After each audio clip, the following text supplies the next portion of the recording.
You're watching Leafs Morning Take with host Nick Alberga and former NHLer Jay Rosehill. The show starts now. For the first time since November 7th, the Toronto Maple Leafs are in a playoff spot. Presented by Bet365, it's time for the Tuesday edition of Leafs Morning Take, presented by Bet365. Nick Alberga, Jay Rosehill. How we doing, buddy? How we feeling?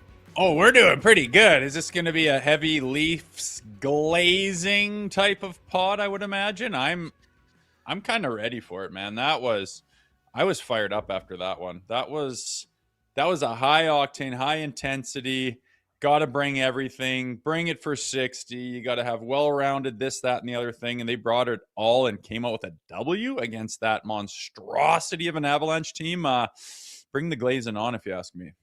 It should be. And I would just add, too, like, you're right. I do want to respect the opponent as well. No Landeskog, no Taves, no Blackwood, no Wedgwood. And still, that's how damn good they are. But, man, like, how could you not wake up today and not appreciate how inspiring that effort was? Nevertheless, like, they got the 2 points. Like, the crazy thing for me, man, is like the puck luck. They're getting puck luck. Remember the first 35 games of the season? It felt like everything was going in. Now they're getting the puck luck. McKinnon hits the post in OT. They come back the other way like a couple minutes later, and Nylander nets it. It's just good vibes around this team right now, Rosie. It totally is. You can see it. I think they're having fun. I haven't seen them play like this. I mean, I've said this a few times now. I haven't seen them play like this last year. I mean, they win the Atlantic and they take the Florida Panthers in their prime to 7 games. I still haven't seen them play this well. It's just a level of compete that this team has always been lacking. I'm sorry to say, I don't know where it came from. But it's there again. And I said yesterday, I don't think it's going to be a blowout, but they're going to be in tough. And I hope they can hang with them. I hope they can get a point out of it. They did that and then some, and they consistently are able to find that. It seems to be contagious. Like, talk about Austin Matthews. Like, dude, he was just floating around, just doing the bare minimum for the first 2 months of the season. Now he is like playing 25 or 6 minutes and going head to head with Matias and McKinnon in their barn at altitude, battling, being a dog, getting the job done when you absolutely need to. I am excited about this team, and I don't give a shit if people are like, oh, here we go again, plan the parade. I don't care. I'm watching it very closely. What they're showing me is absolutely exciting as could be for a Leafs fan. And it's not a flash in the pan. They've been doing it for 10 straight games in a way that they haven't been able to even show a glare of in the past. The way they're winning is what I'm thrilled about. And that was another huge one tomorrow, and they got to keep, or last night, and they got to keep it going tonight. You know they're feeling it when Matias Maccelli is dragging dudes into scrums. Like that is complete buy-in. Nick Robertson's blocking shots. Like, that is complete buy-in for me, man. Exactly. Like, the way they want the puck, the way they go into puck battles, the way they drive, the way they finish, the way they bat, like, just it's a level of compete. They are competing. They want it. They want it more than the other team. And they don't like to lose anymore. They're pissed off at anything that goes wrong, and they'll do anything to make things go right. And you can see that. And that is Maccelli grabbing a guy going, what the fuck are you doing? And it's contagious. And it's Austin Matthews is leading it with his compete level, which is higher than as high as I've seen out of him.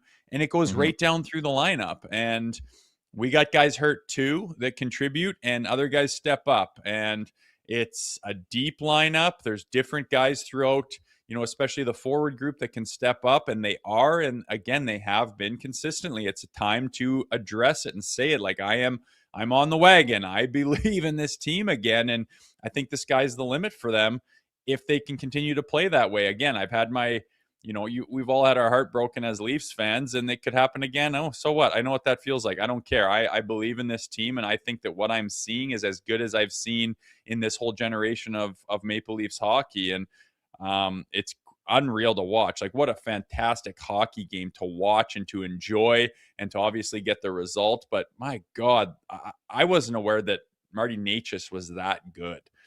I just was blown away. Every time he touched the puck, he is filthy, dangerous. He is playing at a level of confidence that I don't know if he's had his whole life.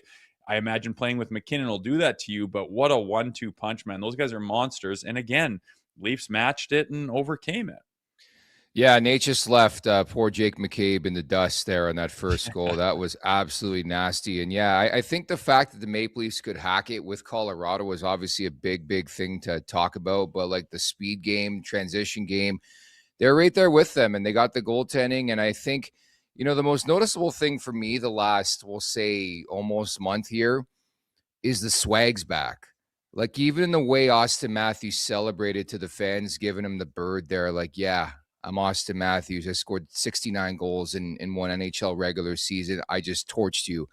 But it's across the board. Like, it's every time they score, it's like they expect to score. Even the swag, the pass by OEL and OT to feed Nylander, who just makes no mistake about it. Not his best outing, but got the job done, scored the winner, rose up at the most important time. Like, that's the big thing for me, man. They got their swag and their confidence back. It's huge.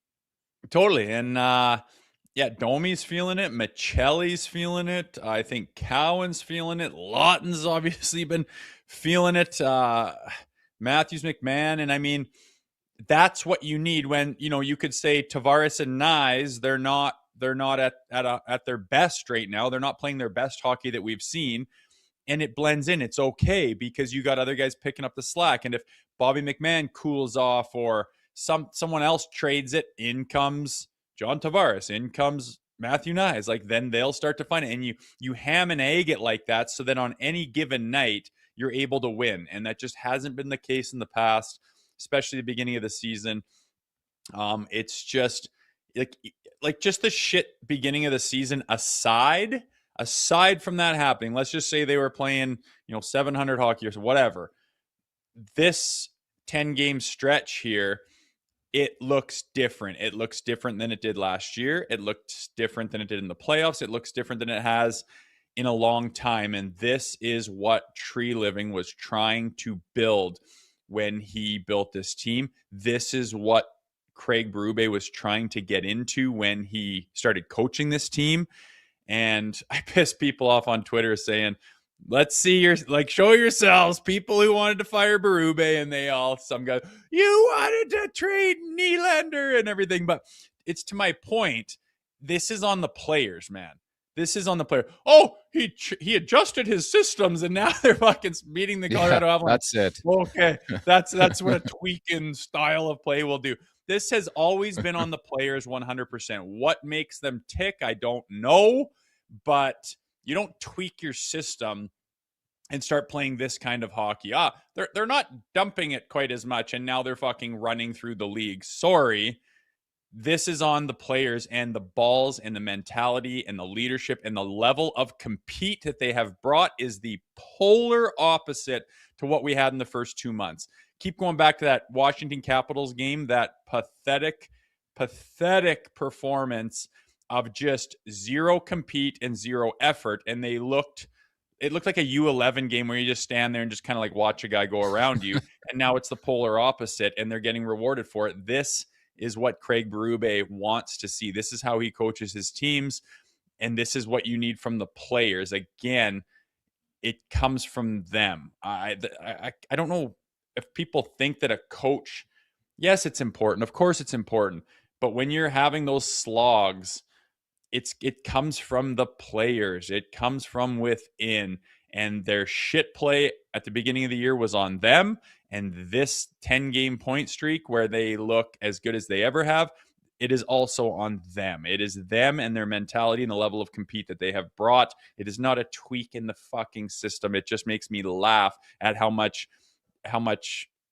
people put into the style of play from a team. You can win with a lot of different styles and systems. It's how much you adopt them and how willing you are to compete under that system. It's just so clear to me watching the beginning of the season and watching it right now. Yeah, it's always funny the amount of people that will die on the sword of their stance. Like if they say Matias Maccelli sucks, that's going to be their stance, and they'll give you every reason, even if he has an outing where he gets 5 points. And just I've grown to just accept that. I'm sure the analytics community will have an article out today about how this is all a facade and this team is not as good as their 8-0-2 record. And maybe they're not, but they're definitely not as bad as they were a month ago. Yeah. There's no question. That was the ultimate heat check game, and they beat the Colorado Avalanche. Dude, they hadn't lost a game at Ball Arena since October 24th, right? They're 18-0-3 in 21 home games this season. It just shows you how difficult what they just did was, and they did it. And that's why I think we should give them some applause on the Tuesday edition of Leafs Morning Take. Our Super Chat charity partner is Sick Kids. Want to make sure your question or comment gets on the show, hit us up with a Super Chat. Proceeds from our Super Chat we'll go to Sick Kids, ranked the #1 research-intensive children's hospital in Canada and 3rd in the world. I won't lie, Rosie. I had the dual screen going last night. I had to check in on your boy LeBron James, the Lakers in Sacramento, and I'm sure you caught this on social media yesterday. LeBron's going to wear a special edition patch on his jersey to celebrate his record-setting 23rd NBA season. Your thoughts, please. Shocker! Whose idea was this? I wonder. Can you just imagine him cruising in with all that cocky, arrogant swagger and being like, listen, this is what we're going to do. We got to do something to commemorate this. You know, King James, needs to be recognized, and we need to show something to let the fans know and to let everyone appreciate what I'm doing. It's just incredible, the level of arrogance the guy has. I'm not shocked at all. People thinking that he is the greatest over Michael Jordan as he's like, does he know we have high def cameras everywhere? We can see him not even get hit at all and then act like he got shot. Like if I see him cover his face while he's lying on his fucking back looking at the rafters one more time in the highlights, I think I'm going to throw up. Like just because you play for the longest, isn't he like a liability to his team right now? He's kind of like garbage. He's not really just, okay, play for 25 years. I don't give a shit, buddy. No one's thinking you're greater because you play longer. Hang it up when you could. I just can't stand the guy. But thanks for ruining my Leafs flow right here with some LeBron bullshit. I'm not surprised he's doing that kind of stuff, though. This has to be the best bit of this podcast. So for newbies who haven't checked out this podcast since day one, he being Rosie, has made it be known that LeBron James is not his favorite player in NBA history. And every time LeBron, player wears a patch. Only him? Is he the only one wearing it, or is everyone wearing it? It doesn't really matter. It's about a thing. Like, just imagine Ovi is like, I'm gonna wear a patch that signifies how. Like, fuck me. Even Ovi would never do that. There's not a hockey player alive, and the basketball guy, and led by him. I don't think basketball's in a good place at all, and I think it all stems from that dickhead. Yeah, I mean, you're so right. And not to get into a conversation about that, the Raptors had a back-to-back against Philadelphia, both on home court. And for some reason, Embiid and Paul George, the best players for Philly, couldn't play Sunday night. But miraculously, Monday night, they're good to go. And they split the 2 home games. It's really, really bizarre. Different league. They don't want it as much. But we did see our first coach fired in the NHL yesterday. And this is unique. 2 guys who have been on Leafs Morning Take in the last year and a half traded for each other, essentially. Dean Evason fired by Columbus, and Rick Bowness, 70 years of age, comes out of retirement for at least the rest of the season to coach the Columbus Blue Jackets. This tells me Columbus thinks they can make the playoffs, Rosie. Yeah, I guess they're making moves, man. It is funny. I totally thought that he was out of it, but you never know what retirement is until you do it. And I just can't imagine, like, being a coach. Gosh, that's a lot of work, a lot of stress, a lot of time. But being part of a team in the National League and facing those opponents every night and flying to those cities and the private jets and the Ritz-Carltons and the big meals and the paychecks and being around the boys and the level of compete that you get to, experience, try to win, try to do something, try to have the satisfaction of doing anything in the NHL. I imagine it's pretty appealing, even for a guy who's done it for a long time and said, I'm done with that. I'm going to focus on other things. He's probably played a few rounds of golf, had some dates with the wife, and gets another opportunity in the show, and away he goes. So good for them. We'll see if the first little coaching bump of the season gets that team back on track. We will see. Yeah, I'm not sold on that one. We'll see. It starts tonight. They take on the Calgary Flames. Nevertheless, it is the back end of the back-to-back coming up tonight. The Leafs are at Delta Center in Utah for their second ever visit there. And Matias Maccelli making his return. And Zach Phillips will have you covered on the Leafs Nation After Dark. So make sure you check that out after the Leafs and Mammoth game. Also coming up on today's show from TSN, we got Craig Button stopping by in 15 and very curious to get his opinion on where this Maple Leafs team is at least the last little while here, Rosie. For sure. Guy that covers all the teams, got lots of experience, and is never short on hot takes. So I'm looking forward to hearing what he has to say about the recent trends here. And if he can maybe nail down like what's changed, what triggers this, what he's seeing out there, it'll be a good talk and a good time for it too after last night's game. And mind you, Craig has been busy too covering the World Junior, did a phenomenal job for TSN. Maybe you can ask him about Ben Danford as well, who played for Team Canada in that disappointing tournament for the Canadians. At the Leafs Nation 401 on YouTube, hit that like button, hit that subscribe button. Leafs Won't Take. Wherever you find your podcast, make sure to leave us a 5-star review. And while you're at it, make sure to check out theleafsnation.com. If you guys noticed, I put out an article about Matias Maccelli. It seems like he's been turning a corner ahead of his return to Utah. So make sure you go over to theleafsnation.com. Check that out. This segment is brought to you by Table Fare and Social, the perfect spot to fuel up before the game or wind down after work. Located right across the street from the arena and just steps from Union Station in the Metrolinx bus terminal, Table Fare and Social offers a wide selection of food and drinks with space for large groups and a family-friendly atmosphere. Next time you're off to a game, check out Table Fare and Social, a downtown food hall right across from the arena for some great pregame bites and drinks, man. So a 10-game point streak, 8-0-2. The first double-digit point streak since 2022, a 4-game win streak overall, outscoring their opponents 15-5. And most of all, they snapped Colorado's 17-game home win streak, man. It was just such an impressive night for me. Yeah, it was. And, I mean, Colorado came out of the gates hot, put pucks on net. We get the first one, great. And, then it was like an opportunity for them to go back to the old Leafs when, that play with, was it Natchez to Makar, like cross ice, Backdoor. Short side. Oh, Lord. It's like no one's stopping that. And you might have got this hint of, God, we are outmatched and this heater might come to an end. And they've had so many opportunities in the past years of covering this team where they just mail it in. The wheels fall off and they abandon ship and start doing shit that's completely out of character and off script and not part of the game plan. And they could have lost that thing 6-1.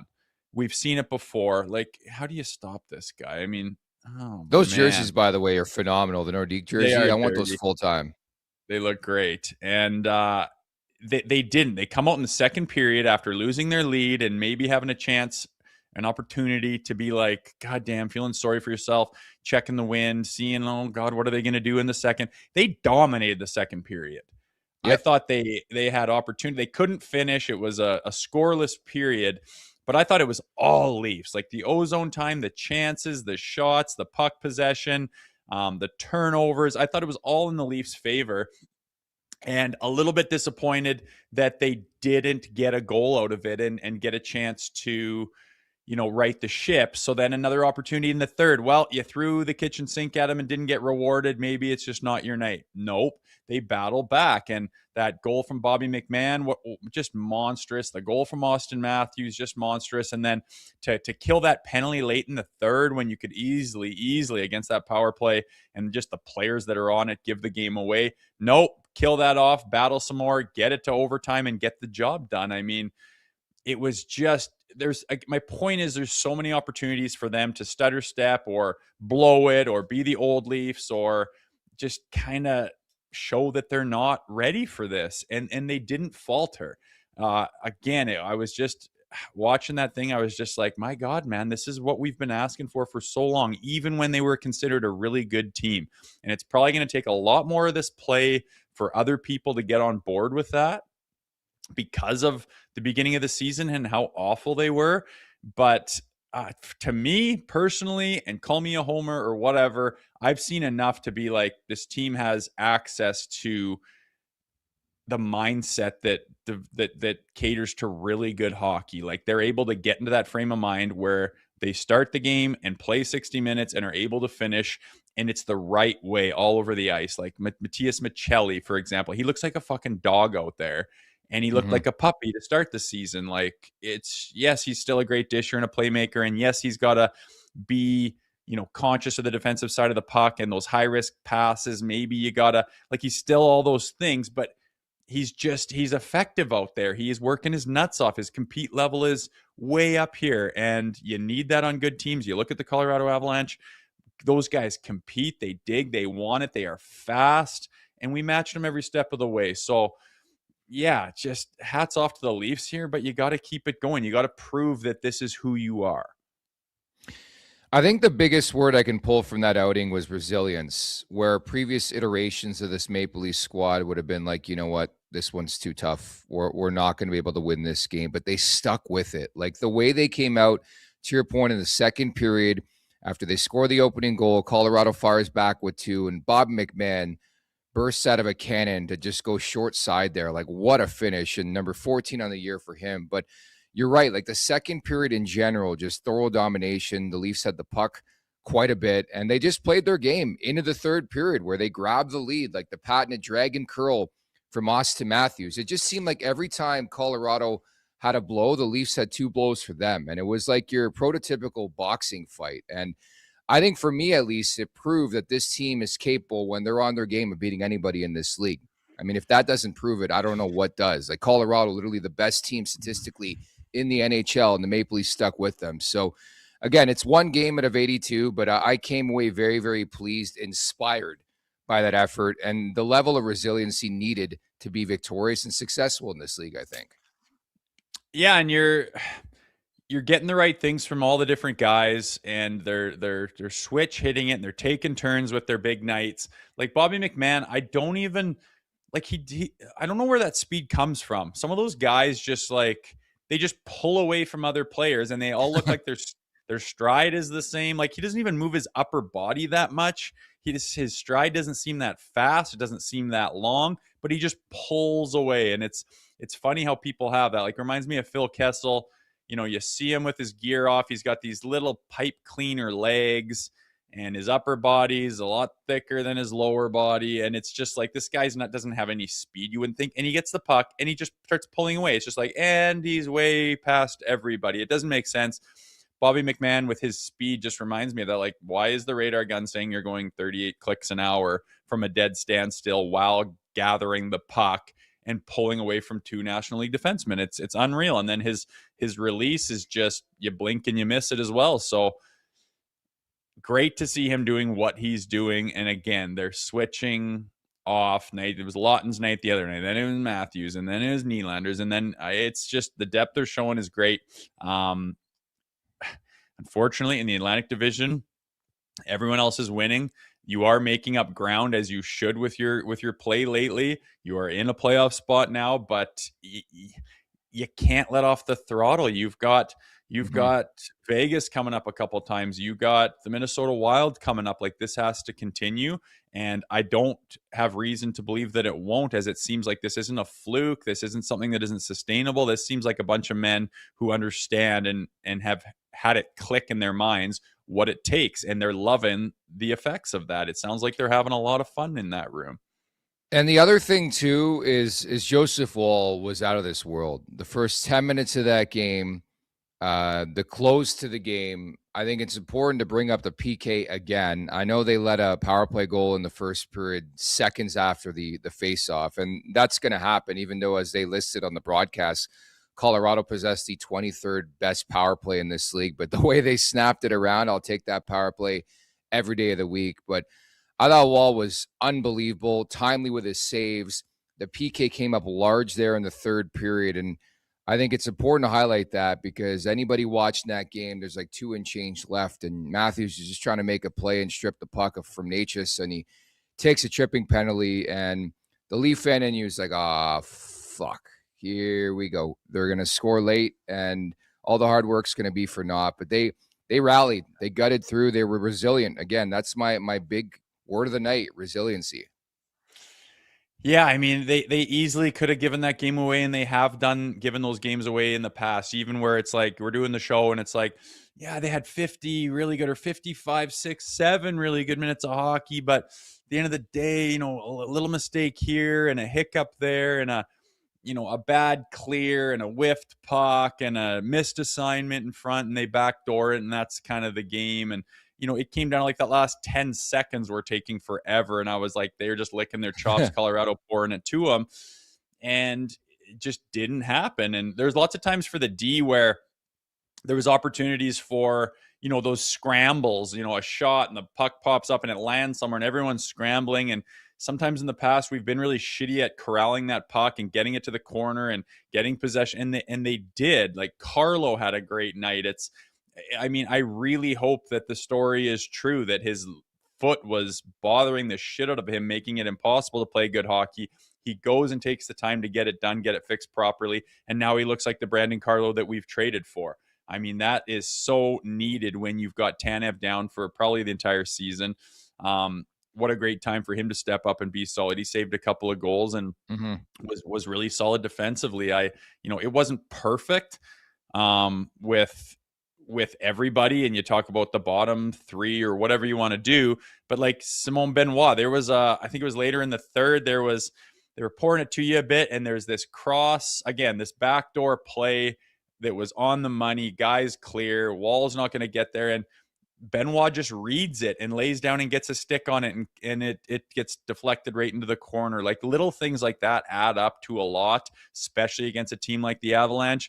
They did everything they needed to do, and then some, man. I am impressed with their performance. And again, this isn't a 1 or 2 game flash in the pan. They have been doing this consistently for this entire month, going back to, I guess, the game before Christmas. It's true, and complete buy-in for sure. I think when you look at Wall specifically, 4 goals allowed on the last 91 shots. The goaltending's been great. It's going to be Dennis Hildeby tonight in Utah, by the way, at the Leafs Nation 401. Hit that like button, hit that subscribe button. We're a few moments away here from Craig Button at TSN dropping by the podcast. Watching Nick Robertson go down there in the first period, I thought the worst, but according to Luke Fox of Sportsnet, who covers this team, Robertson was walking around just fine after the game. So wonder if it was a bruise or a stinger, and I wonder about his status for this game against Utah. But again, in the past, like, I think if you were to lay out guys who have completely bought into Craig Berube, I think Robertson's got to be number 1, maybe number 2. Like, I think you look at where his game was prior to Craig Berube being the head coach of the Leafs, and now it's night and day. Like, I don't think he's blocking shots for Sheldon Keefe. Like, it's just a different type of player in general, Rosie. Yeah, and maybe going through what he's gone through, he's faced some adversity. He's had some tough times. He has been doubted. He has been shelved. He's asked for a trade. It's been open that they're trying to trade him. And, in comes Craig Berube, wants to play a certain way. And I've seen players before where you're like a Nick Robertson, and it's like, who do you want to be? Like, what type of player are you? I don't think Nick Robertson is capable of being as good as his brother, where you're in the top handful of goal scoring in the league. Like, you're not that caliber, but sometimes guys want to be, and they refuse to believe that they're not. And that's great. It probably got them to that level, having the belief in yourself. But sometimes you got to step back and look at your situation and say, what am I going to be? And Nick Robertson's got the skill and everything else, but sometimes that skill doesn't work hard enough because you're like, I don't work hard. That's for the pluggers, man. I'm not going to go work my nuts off and block shots and finish my checks and be a workhorse out there. That's for the pluggers. They're going to think I'm a third, fourth liner if I go and do that shit, and they refuse. And guess what? It's a one-way ticket out of the league, and you're off to play in Europe to try to play your dipsy doodle shit. I feel like Nick Robertson has wrapped his head around there's things I need to do, and I'm a good player, and I have tons of skill, and I'm quick, and I can shoot the damn thing, and I can put points up, yes, but I'm going to work my nuts off. I'm going to finish my checks. I'm going to block shots. I'm going to be smart defensively. And I mean, what a welcome sight for Leafs fans, as we weren't sure what this guy's going to be. He's got all kinds of potential and upside, and he's effective, and he's only like 24 years old. So I really feel like the sentiment of trade this guy is completely cooled. Trade him for who?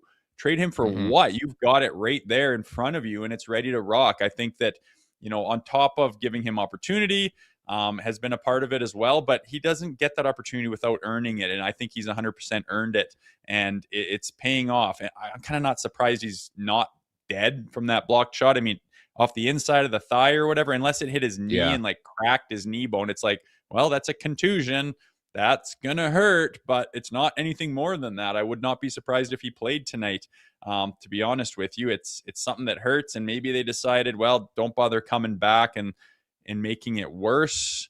And let's see. It was weird because we saw the picture on the screen of him like in the hallway, and it's like half of his equipment was off, and I'm like, this guy's coming back. Like, I don't know what was going on behind the scenes. Maybe they were trying to rehabilitate his leg, but it felt like he was coming back, and then there was just never an image of Robertson again after that. But I think the key here is you got to find a way to make a difference, to contribute when you're not scoring. And I think that's been the biggest difference for me, for Nick Robertson. I'm still noticing him when he's not producing, not providing offense. And the more he's more of a complete player, if that makes sense. Like Matias Maccelli had thrown into that conversation too, like watching him scrap and claw after the whistle and get involved and engaged, after the whistle, making plays, one-timers. Like I think there are so many different ways to contribute. And I think a lot of these guys were guilty of being one-dimensional earlier on this season.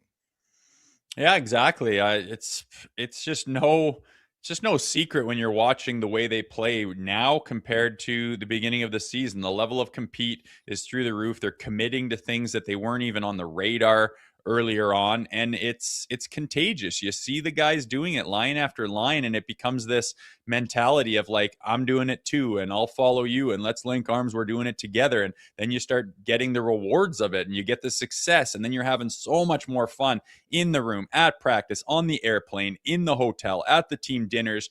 And then you're having fun with guys around you. You start to create that bond, and it's just contagious. It's like a snowball effect. You start it up high, you roll it down the hill, everyone's together. It just gets bigger and bigger. And I think they're flying high right now. They got to keep themselves in check. It can't be too high, too low, but everything they're doing is just a product of the buy-in and the level of compete that they've all adopted.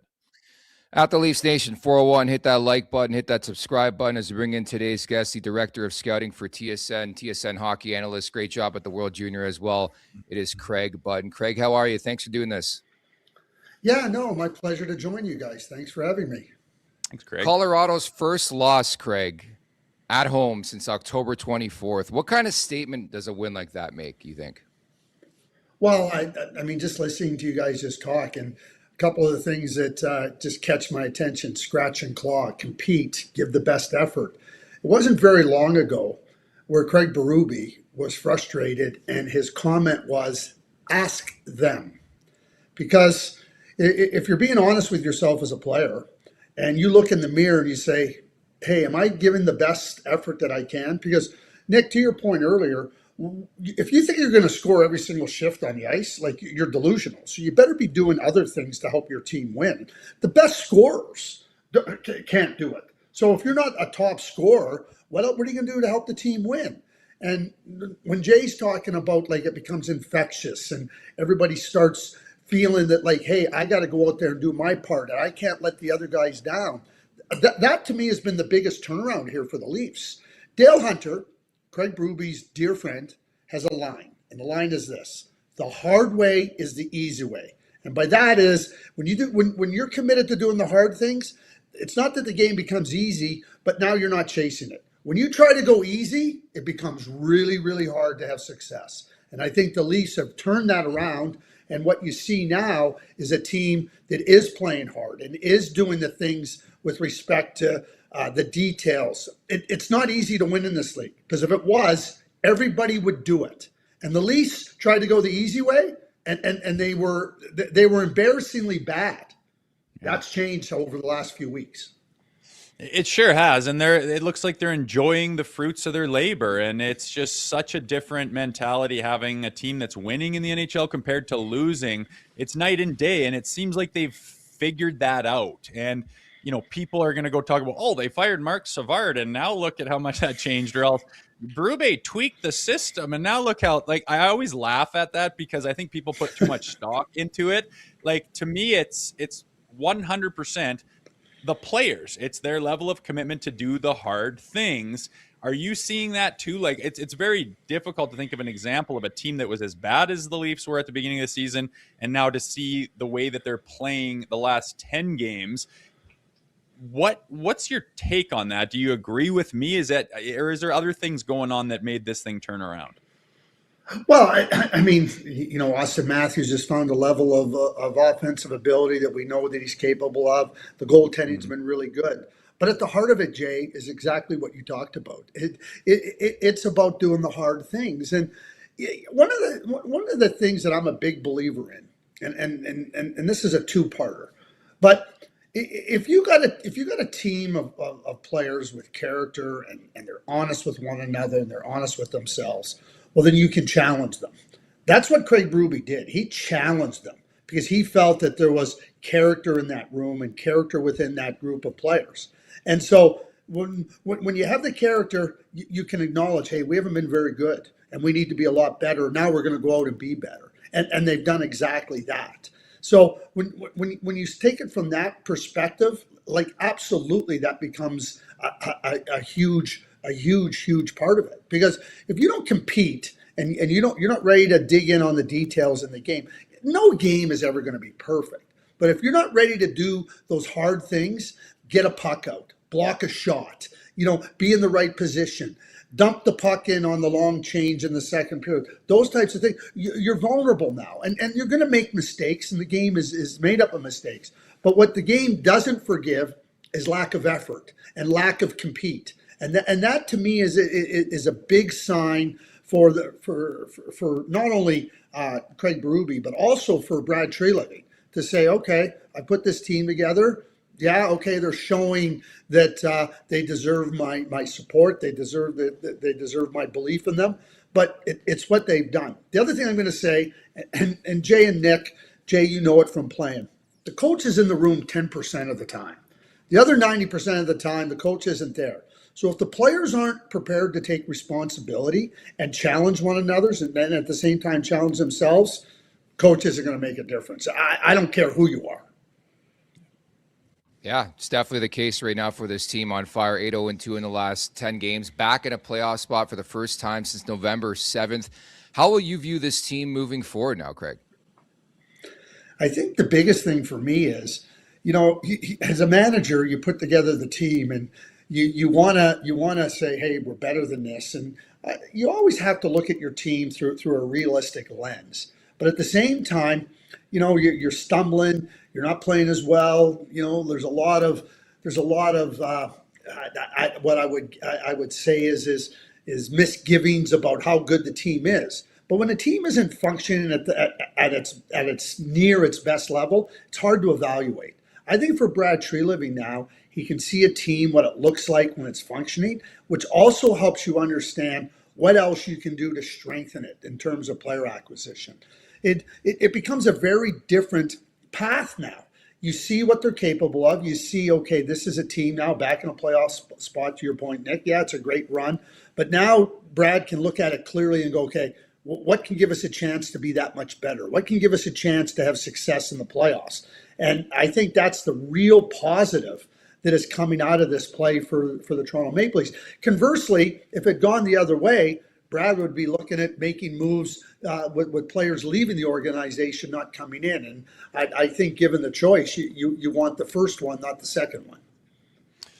For sure. And what do you think Brad's mind is going to be at come trade deadline as far as, making this team better? I imagine they're going to be buyers at this point. You would think if this kind of play continues on, where do you think they could use the help and who do you think could give it to them?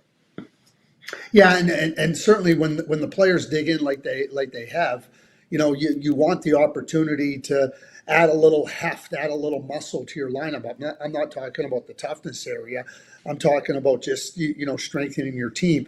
I think the most glaring weakness on the team is an offensive defenseman, somebody that can take the burden off of the other guys. I mean, Morgan Riley can skate the puck, but he's not a finesse puck player.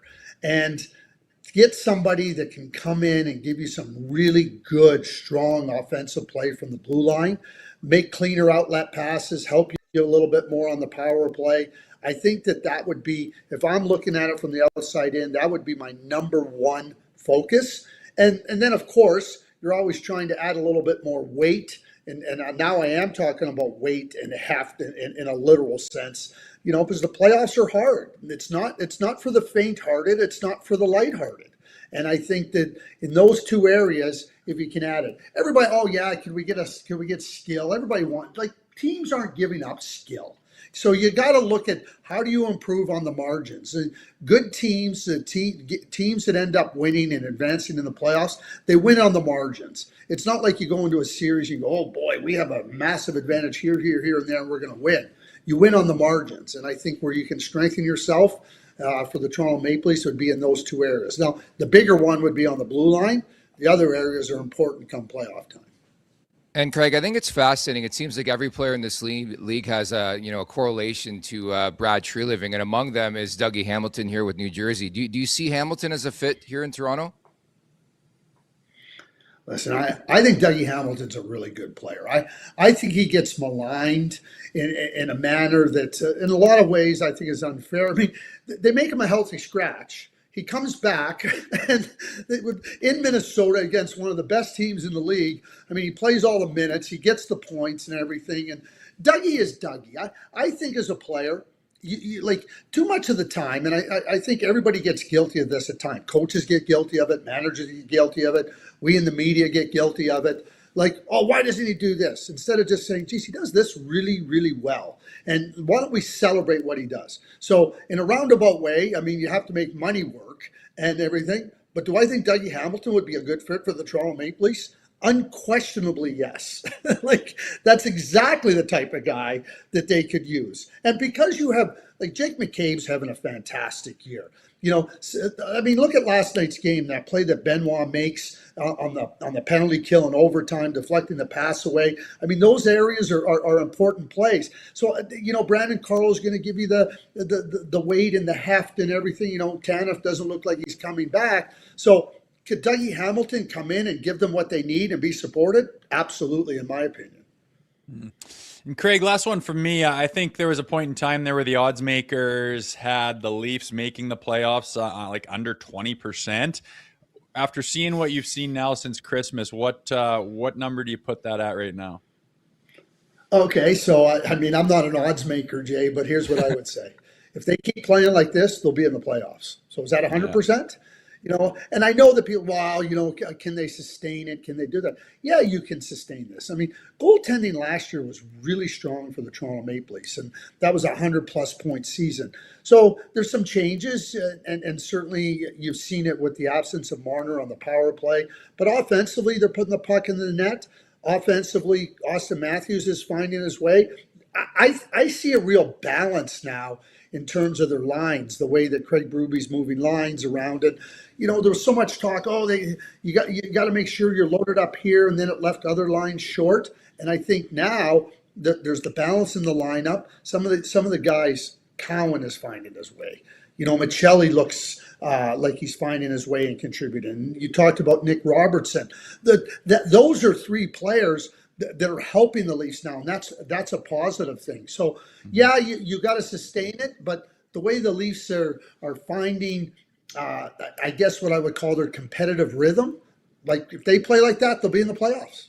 Because the East isn't built with all these great, strong teams. Yeah, that's exactly it. And I think we're starting to see the vision as well of what Brad Treliving and Craig Berube wanted to put together. And again, if the consistency continues, I think there's no doubt in my mind as well. Craig, let's wrap with some conversation about the prospect base. Again, you did a great job at the World Junior. We saw, Ben Danford. I want to give you a tap too for Easton Cowan. I mean, Cowan has shocked me in how quickly he's fit into this NHL lineup, but maybe a bit on Cowan and Danford here moving forward. I'll start with Easton. And last year, you guys know this. Last year, coming into training camp, he has nothing to learn by going back to junior. And Easton himself will tell you, no, he had lots to learn. And what he learned was, Easton's a good player. He's a competitive player. He's a smart player. But what he learned is, okay, here's what I got to do to be a good player on an everyday basis. He talked about coming to practice early and being ready to practice, going to the gym and being ready to go to the gym, recovery. Those are all the things that are going to allow you to be a good player, because the NHL is unforgiving with respect to coming in and playing. I mean, it's a competitive league, and you have to be ready to meet the demands. And I think him going back to London, those demands put on him by Dale Hunter. Obviously, they had lots of success winning the Memorial Cup. I think it really, really helped Easton Cowan. And I think we're seeing what's happening now, and Easton doesn't surprise me that Easton is finding some success, but I think it helped him earlier in the year, because it wasn't like things were going to be handed to him and he had to work at it. He had to go down to the minors, and he had to find his way back, and he had to find a consistency in his game. All those things helped him. So the idea that going back to junior wasn't going to help him, it's hogwash. It helped him last year, and what it's really doing is it's paying dividends for the Leafs this year. Ben Danford, to me, is a real competitive defender. He's a penalty-killing type defenseman. He's not going to put up big points. He's going to match up against the other teams, like hard offensive players, and he's in the fight. He's in the battle. He's not going to go end to end. You're not going to see him on the highlight reels, but when you want good, hard, competitive defensive hockey, that's what Ben Danford's going to deliver to you. And he doesn't cheat the game. I mean, every time he's out on the ice, he's ready to do whatever it takes to help the team win. And a lot of that is the hard, bruising type plays, getting involved, battling, blocking shots. And Ben's totally willing to do that. And that's been a theme with some of the prospects lately. They've drafted compete level. Craig, great job today. Thank you so much for your time. We'll talk soon, okay? Yeah, thanks, Nick. Thanks, Jay. Always a pleasure to join you. Thanks, guys. Appreciate Anytime. That's Craig Button at TSN, really laying it out for us. And that's a kind of story for me too, is like Easton Cowan's progression. I know he played only just under 12 last night, but a big time goal. He's done some good work on the road too, knows his role. But I think that's a really good point where everybody viewed it a bit differently because you got sent to junior, but there's always going to be lessons you can learn along the way when you're a young player, how to conduct yourself, how to deal with adversity and scrutiny. And I think Cowan's been one of the greater stories for me this season, because I just didn't know what to expect from him in the NHL, at least this year, Rosie. Yeah, it's tough. A guy that age, it's tough for anyone to get into the NHL and get a foothold in it and find your way, identity, and find a spot on any roster. And for a young kid like that to come into Toronto and make your way, I had high hopes for him. Like when I've watched him play, and I know he didn't have the best World Junior last year and whatever else, but just the mentality of the kid and the way he plays the game, it is like Craig said, it's a high level of compete. And I thought that would just translate really nice here. And he seemed to have the head on his shoulders to be able to have the confidence to step into the league, which certainly not everybody has. And I shouldn't say I'm not surprised that he has found his way here, but I did have pretty high hopes for the kid, and he seems to be handling it well. And no matter what they throw at him, whether he's doing some conditioning stint in the minors or on this line or that line, or gets this amount of minutes or that amount of minutes, he seems to be able to handle it like a seasoned pro that he is not. And he is well deserving of what he's getting on this team. He can handle it. He works the right way. He works hard enough, has a high level of compete. Like I said, on the both sides of the puck, he's able to contribute. And you need prospects like that to come into their own early in order to get the most out of a good team in a salary cap era. And it's guys, I wish we had another one of him and a couple on the back end, to be honest. It's where they're a little bit short, but it's awesome to see a guy like him come in and contribute and be able to handle this league and to be a part of this team at where they're at and what they're trying to do. Most importantly, there's this acceptance from the team too. Like I think you can obviously speak to this, but young players come in, they got swag, they did this and that in junior, and it just doesn't strike me that way that Cowan's that type. Like even the way he responded over the weekend, that scrum with Höglander, like, and the response from Domi on the bench. Like again, that's a theme with this team. The buy-in, everybody's in unison, they're playing as a team. Again, this is night and day from the first 35 games of this season. Like if you were to tell me, we'll handpick that Washington game, because you know me behind the scenes. I was just destroyed. that game fucking killed me as a Leafs fan. I was And done. so to think what they were after that game and how I felt about this team, then they go to Nashville, oh, they lose. Then they go to Dallas, oh, they lose. To where this team is now, I won't lie, it's a little annoying. It's great that they're playing this way, but I want to know what the hell has happened. Like, was there a conversation behind the scenes? Was there a tweak to the system? Did, Tree Living tell Berube, hey, we got to tweak things up. We can't play this way. Did they just actually hate Mark Savard? Like, do you think we'll ever find out an answer as to what the hell has happened? It's been such a crazy roller coaster start to this season, man. No, we will never know why this happened. Honestly, it might be one of those things where they don't even know why it happened. It's a series of events or a chain reaction. Like Matthews, you're telling me you were that hurt at the beginning of the season and then magically you're this healthy? Like, that doesn't make sense. That's not how the body works. He's flying. It's got to be like, I don't know. How do you get a whole group of players at a professional level to just completely do a 180 from some of the worst shit you could ever see out of a group to some of the best, and at a consistent level on both ends? I don't know. Again, you can put a pin in the Mark Savard firing, as right before, I think one game before Christmas was the Pittsburgh game where you started to say, hey, that looks a little different than what we've been watching. And it has just got consistently better to the culmination of last night. And just being able to handle the Colorado Avalanche. That wasn't them at their worst. That they were flying. They had opportunities. Natchez, McKinnon, Makar, they were buzzing, and the Leafs had to match them and exceed them. And how you get to that point that quickly where you can put a line in the sand and say, here was this team, and then here was that team.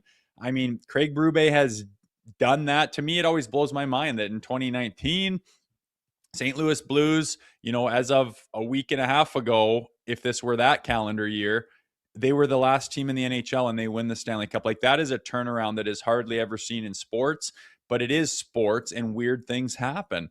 And I don't know what happened to that team, what the switch was, what the eureka moment was, but it definitely seems like this group has had a eureka moment where they're like, okay, we're going to stop going against the grain here. We're all going to jump in the same car and get on the same page, and we're all going to do the same thing, and we're going to do it together, and we're going to do it fucking hard. And it appears like they have just had that eureka moment where they have decided to adopt that mentality. And then as soon as they do it, they get rewarded, and they realize this is what it takes. It's not easy to do it. It's not easy to work your nuts off. It's not easy to block shots. It's not easy to forecheck and back check and pay attention to all those details. It's a lot easier to go out there and float around and wait for your opportunity to get your cookies. But they've tried that, and it was a miserable existence. And it seems like they have figured things out. Will that continue into the future? I don't know. I cannot predict this team. Nobody can. They are very odd at the way they go about their business over the years. There is Jekyll and there is Hyde. And right now it is a certain thing, and I hope it continues. I can't guarantee that it can, but all you can do is say, what have you done for me lately? And judge them on that, and rah them when they're doing the things that lead to this kind of success. So I don't care if I look stupid after the fact. I am fully on board with this Leafs team. The way they're playing is everything that we've wanted over the years. And it seems like they're able to access it night after night. And is there going to be a loss coming down the barrel? Yeah. Could it be tonight after being depleted of all your energy and everything else that you need with that Colorado Avalanche game? Maybe. And if it does, fine. But I really believe that they know what it looks like and know what it feels like, and they'll be able to get on track, even if they have a stutter step coming up here in the future. I'm believing in what this team's selling. Yeah, maybe the temperature check was when Willie Nylander came out after that Dallas game and just didn't really have any answers. And he said he's never felt this low or been this low in his career. And like, that was like the eureka moment for this team. We're like, wow, Willie's phase, like shit's going on. And the other thing I could think of too is like sometimes in hockey and pro sports, they say the best move is the one you don't make. Imagine Brad Treliving's like, you know what, let's just do it. Do I agree with it? No, but let's make a coaching change. Let's bring in whoever. We're going to replace Craig Berube. Well, they didn't. And now look at where this team's at. And I wonder months from now, do we look back and say, wow, that is the experience that is the reason why they brought in a guy like Brad Treliving, for his experience in situations like that, where temperatures get pretty hot, the market hostile, and asking for change, and patience is a virtue. And lo and behold, look what this team has put together the last 10 games. They're not out of this by any stretch, but certainly the processes look good. The team looks better, more dialed in, more engaged, weathering the storm, resilient, desperate, all the buzzwords. It's been beautiful to watch. Let's get to some super chats here. We'll start with Dr. Greg O'Neill in support of Sick Kids. Coming up for the Marner game in TO, you boys going to be at any bar on King Street West? We don't have any plans. We will, I don't know. We'll congregate over the next week or so and try to figure out something potentially. J-Rock 12, Willie needs a patch on his jersey of him shirtless. Yeah, I love these shirtless interviews. I mean, Willie is Willie. That's the response. John Gallagher writes in, 34's biggest critic. He's been great lately. You're so right on that front. He's been outstanding. And Rosie, to your point, I don't know how you go. Like, for me, the turning point, weirdly, was that holiday break for Matthews. If you recall, before that holiday break, and I hate to slide on him because I love Milan Lucic, but he was skating like Milan Lucic, like the hunchback of Notre Dame. Comes back. This guy was flying last night. Like, do you think, the question's been out there in this market for like 3 weeks, is Matthews back? I think he's back because we saw that patented curl and drag. We saw that laser, I think it was in the second period or early third, where it was like, boom, you don't even look, and it's like over the goalie's shoulder off the bar already. Like the shot, the release is there, but most importantly, he is moving out there. And I just, again, to your point, I have no clue what has changed from like 3 weeks ago, but it's night and day. It totally is, and it doesn't make sense. But I mean, I've been hard on Austin Matthews, and that's because his play was dog shit, and he is not competing. He is not giving the effort. He is not dynamic. He is not explosive. And it's going, I don't need a $13 million captain who is not that vocal and not that, you do one thing well, and that's play heavy, get that goddamn puck and get it to places where you can score goals. And, the bonus is he's good defensively and can do other things too. Like, he's obviously a great player, but if you're going to play the way you were at the beginning of the season, you're dragging the team down with you. You don't have the leadership qualities, and you're not doing your job, and you look like a shell of yourself. Like, oh my God, we need you. You are the captain of this team. You are this generational player. If you're going to be 30 or 40% of what you're capable of, like, you're going to get torched, rightfully so, just like anyone else doing any other job on the planet. But here he comes, and why, I don't know. We could bang our heads against the wall till we're blue in the face trying to figure it out. We're never really going to know what changed in Austin Matthews, but here is the guy that we value so much and that is so important to this team, and that is a massive part of any success that it can and has had. I'm all for this guy. You want to play like that? Like, people are like, oh, you're flip-flopping on Austin Matthews. Did you watch his fucking play this year? He is a completely different player. He was terrible. Now he's phenomenal. Like, what do you want me to say? I don't pick a lane and stay in it and just lie about what's going on. I follow what I watch. And we were watching horrible hockey, like a shell of himself, like a piano was on his back, and he doesn't know how to fucking shoot anymore. And he gets grade A opportunities, and he just wraps the glass and breaks it out for the other team. Not interested.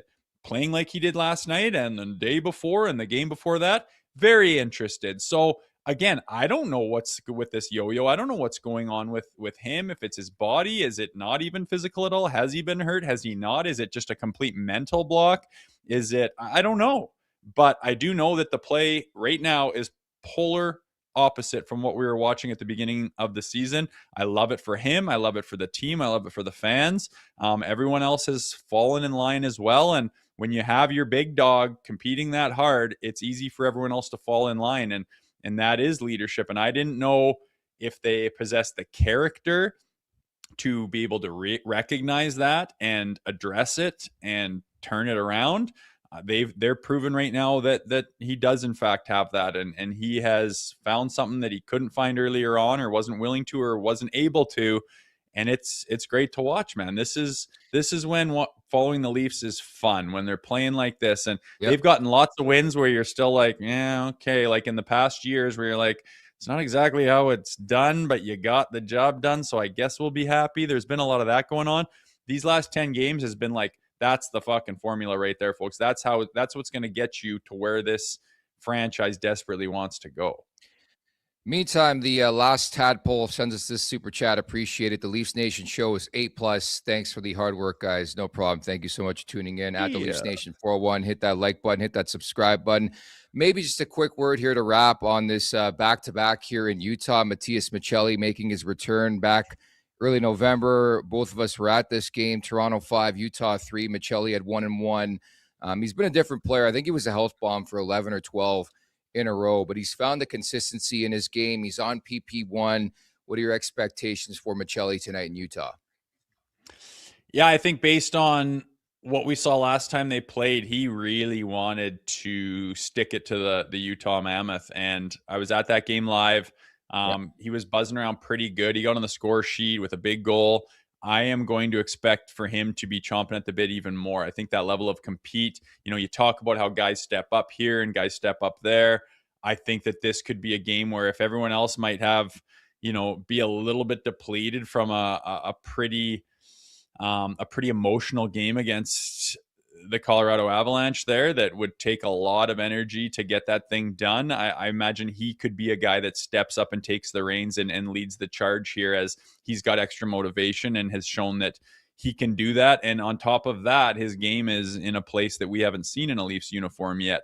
So I wouldn't be surprised if he was there, but back to back with some travel. It's gonna be a tall task. That team's pretty good. They've been clipping along really well. I think they're fourth in the Central right now. A couple games above 500. That was the one game at the beginning of the season where they were playing like dog shit that they actually had some good stuff, and it was largely on the shoulders of Maccelli coming up big. So we'll see what they have tonight. But I think in our next little segment here for Bet365, I might sprinkle a little on Mr. Matias. I like it. Yeah, other guys need to step up. I think could be a crucial night for John Tavares. Matthew Nyes a bit quieter.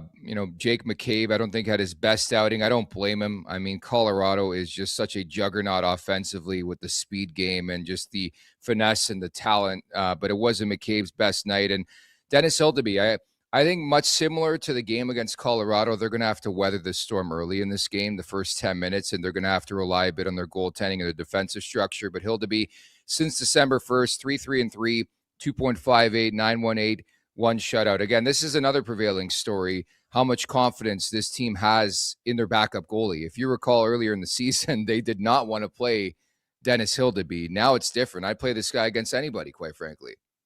Yeah, he has proven himself. Another one of the stories here that's positive for the Leafs is the emergence of this Hildeby guy. I can't think of any times where I was like, and there's the chink in the armor. It just hasn't shown itself. He appears to be ready. He seems to be a pro that knows how to get his game on and how to perform. And it couldn't be at a better time, as we've had goaltender woes all season long. I think if we didn't have Dennis Hildeby, I don't think we'd be in the playoff conversation anymore the way they were playing. He has held us in there, and I don't expect tonight to be any different. He's proven that. I have faith in him, and I feel good with him between the pipes right now. Makes complete sense to play him tonight, obviously, with you need to keep it easy on Joseph Woll. You can't beat the hell out of him. You got Stolarz potentially coming back here. I hope that their problem in the near future is who the hell are we going to play, because they're all playing so good. Drives me insane that they can't play their number one or whatever more than 3 games because they're just scared that he's going to pull something. But nevertheless, he was awesome last night. 9-1-1 in the last 11 games here for Joseph Woll. It's time now for the last call, brought to you by Bet365. Whatever your bet is, it's never ordinary at Bet365. Download the app and get in on the game. Use code NATION. That's NATION, N-A-T-I-O-N. Must be 19 or older. Ontario only. Please play responsibly. If you're someone you know has a gambling problem, visit connexontario.ca. Why don't you start this time around? Yeah, I got it simple. I'm betting on Maccelli having a good game. He's feeling good. He's got confidence. I think his game is in a good place right now. And we know from the past that he has got something to prove against this Utah Mammoth team. So I'm just going to parlay him to get a point and to get 2+ shots. And I imagine he's going to be buzzing and wanting to get to that level probably right off the bat. So that's my take right here. As far as the outcome of the game, I do not know. I would love nothing more than for them to feel like, oh God, thank God, this isn't the Colorado Avalanche. We can control this game, and that's what happens when you're beating really good teams. Is you feel superior to the other ones. But on the other hand, travel, what it would take to go on the run that they're on right now, and it is a good team. I can't bet on the outcome right now. I'm just taking Maccelli to have a night. Yeah, hoping it's not a letdown game, but I understand where you're coming from after what they put forth last night in Denver. I'm playing the over. I think it's going to be an open game again, so I'm going to play the over 6.5. Utah's got a really strong offense, some motivated players on that side, and I think the Leafs are feeling it offensively too. And I'm going to play the Bob McMahon shot prop. He was promoted last night. I don't know you keep this guy on the fourth line, even if Robertson plays. He had 6 shots on goal last night, did McMahon, that beautiful goal, number 14 of the year in the second period. So I'm going to play that shot prop. And that's going to do it for this edition, Rosie. We're back tomorrow. And the Marner game just around the corner. Hopefully these guys are not thinking about that just yet. But Ryan Whitney of Spit and Chicklets is going to drop by tomorrow's show. Oh, right on. Looking forward to that. I'm going to get my fill of hockey. And another late game for these Maple Dinks here. God damn, I can't say I love those, but I'm not going to complain being out in Alberta. You guys are staying up late for them. So I'm going to watch the Edmonton game with a buddy, have a few beers, and play some pool. And I'll be hopefully in a good mood for that Whitney interview tomorrow. Sounds good. Don't forget as well, after this one, Leafs and Mammoth, another late one for Zach Phillips is continues to do a tremendous job for us at the Leafs Nation 401, the Leafs Nation After Dark. He'll have it after this game. Don't forget as well, coming up tomorrow, Ryan Whitney. Thanks to Craig Button for dropping by today. Again, at the Leafs Nation 401, hit that like button, hit that subscribe button, Leafs Morning Take. Wherever you find your podcast, make sure to leave us a 5-star review. And don't forget to visit theleafsnation.com. Thank you to producer Vic. For Jay Rosehill, I'm Nick Alberga. We'll talk tomorrow, everybody. Take care. Make sure to check out more of our content right here on the Leafs Nation YouTube page. We got long-form interviews. We got clips. We got epic rants by Jay Rosehill. We simply have it all. And don't forget, you can find out much more at theleafsnation.com. Thanks so much for watching.